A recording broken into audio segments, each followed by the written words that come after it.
Howdy, folks. Welcome back to my YouTube channel. I am your host, the Mighty Bjorn, and today for you, folks, I have a brand new Warhammer 40k Wrath and Glory video because I'm going to be taking some time today to talk about some Imperial Guard tanks, or specifically a Imperial Guard tank, which I've always had a soft spot for the Imperial Guard tanks. Once upon a time when I was a tabletop Warhammer 40k tabletop player, I did have Imperial Guard, and I greatly enjoyed playing Imperial Guard and just really enjoyed having the tanks.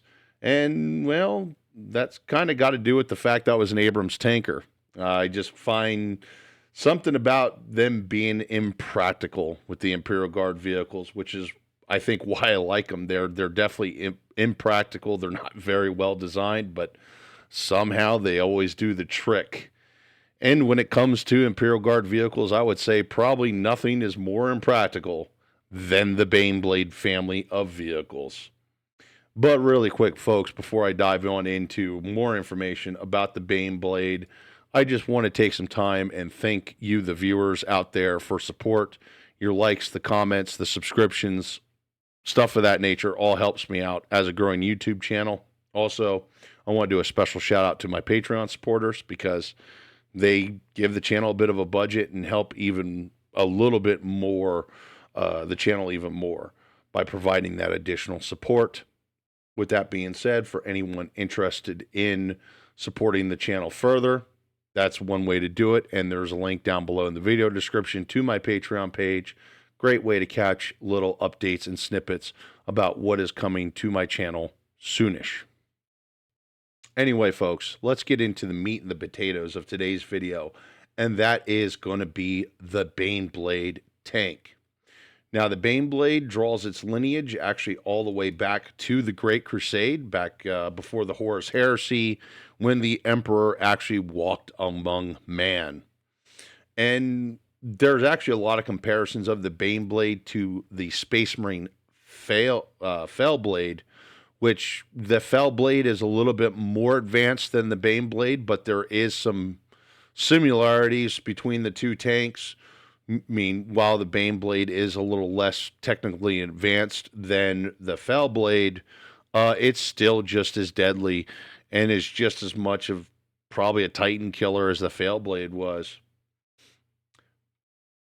Now, I want to talk a little bit about the weight, and this is where this tank becomes really impractical. It weighs in at 319 tons. Or at least one of the sources I looked at labeled it as 319 tons. I see another source that labeled it as 316. So we'll say it's between 316 and 319 tons. Folks, that is just a massive tank. Now, just for comparison, the M1A2C with a full combat load, that also includes the enhanced armor package that actually you see here in this image, weighs near 70 tons, not quite 70 tons, and that's with a full combat load. That's fuel, ammunition, dressed to the nines, if you will, for a war zone. Well, it comes out to about 4.5 M1A2Cs is how much a Lehman Russ weighs. And actually, for another real-world comparison, the Mouse weighs 188 tons, which is the largest tank that has ever actually been produced and saw field testing. This was actually a World War II German tank, for those who didn't know, but I'm pretty sure most of you treadheads out there are familiar with the Mouse. And actually, this is a photograph of the only surviving Mouse, and I believe this is at Kubinka Tank Museum.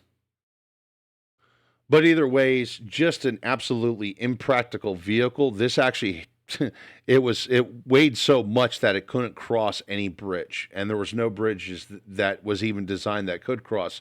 Even today, it would struggle to cross bridges, which is one reason why I say about the Baneblade being so impractical, besides the fact that, well, its armament layout's a little bit impractical in itself. Let's get into the main armaments here. The main armament, the large cannon on the turret there is, I've seen it called a Baneblade cannon.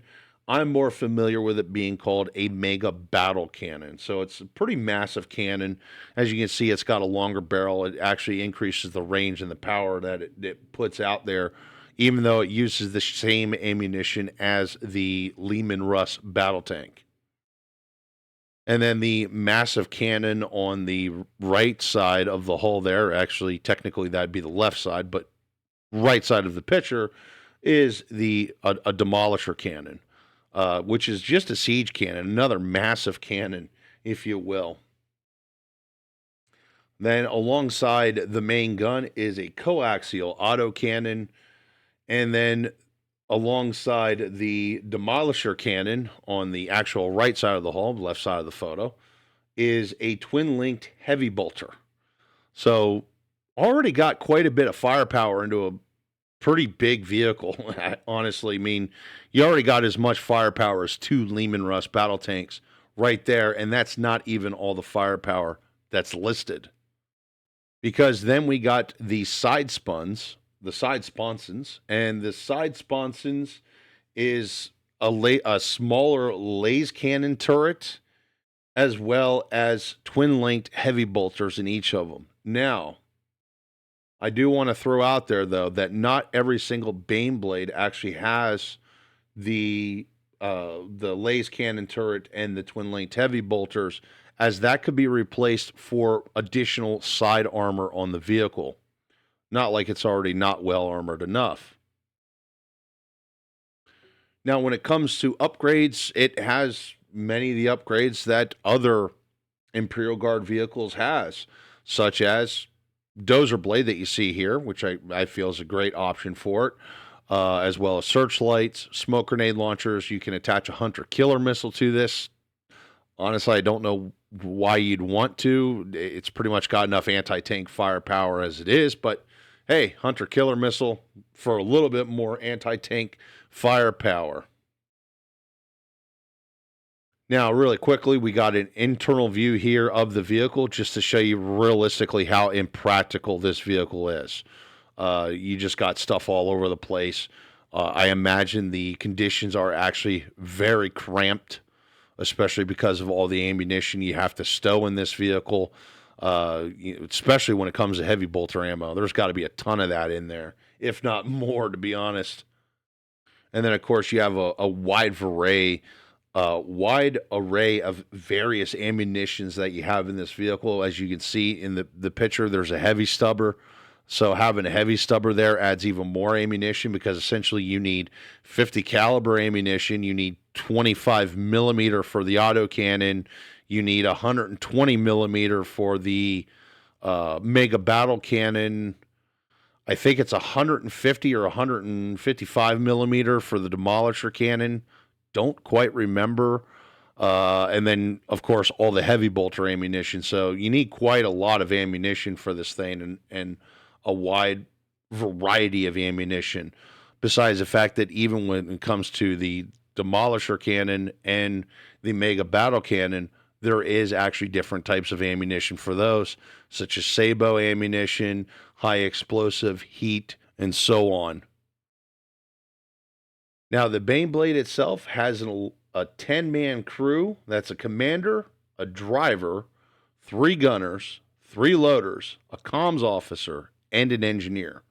So you also need quite a lot of crewmen to actually effectively use this vehicle, besides who knows how many tasks is actually taken up by the very simplified AI machine spirit that the Baneblade itself has. Now, when it comes to production, well, its production is actually pretty limited on the 4 Forge Worlds that is actually produced on. It's produced on Mars, Risa, Lucius, and Esteban 7. So not a whole lot of worlds, considering that there's over 1 million worlds within the Imperium. Was it 1 million? I think it was 1 million worlds. That's quite a lot of worlds with only 4 worlds producing this thing, which actually keeps its production very limited. And these vehicles are actually provided to various Imperial Guard units in very limited supply, Most of them, most Imperial Guard regiments that does have Baneblades can only field maybe 3 of them at most. Now, when it comes to variants, there's quite a few variants out there. I'm not really going to cover them, any of them realistically. I might in a future video because I feel actually the variants kind of needs a bit more attention, if you will, because some of the variants have different loadouts. Some of them fulfill different roles.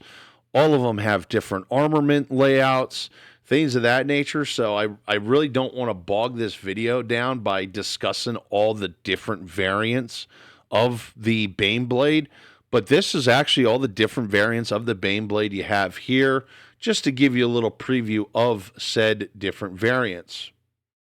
However, with all that being said, when it comes to Warhammer 40k Wrath and Glory, I actually did create a supplement. It's a free supplement you can actually download from the Doctors of Doom website that offers the Baneblade. As you can see, this is actually the cover of the Technical Field Manual Volume 1. And it also covers some of the variants, not all of the variants of the Baneblade in that book. But so there you go, folks. You can actually download this book and actually use it as part of your Warhammer 40k Wrath and Glory campaign, as well as many other supplements that are made by various authors.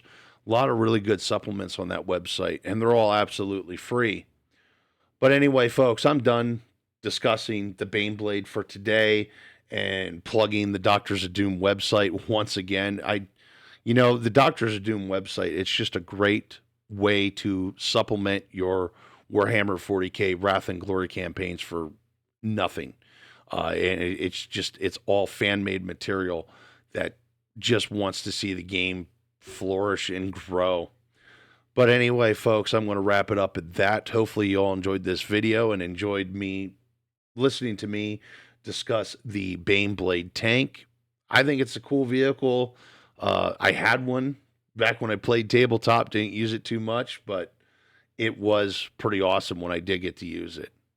Anyway, folks, once again, thank you very much for tuning in and have yourselves a wonderful day.